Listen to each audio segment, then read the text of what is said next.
Good morning, good afternoon, good evening. Welcome back to our daily prayer and scripture.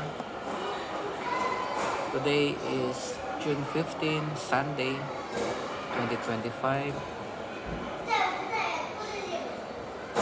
Another blessing today na maririnig po natin ang mabuting balita ng ating Panginoon.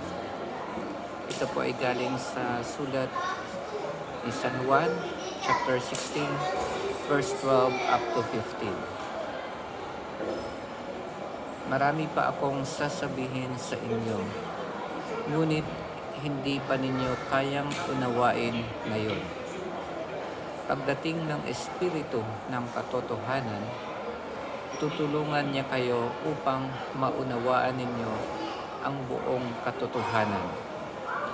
Sapagkat magsasalita siya, hindi sa ganang kanyang sarili, sasabihin niya sa inyo ang kanyang narinig at ipapahayag ang mga bagay na darating.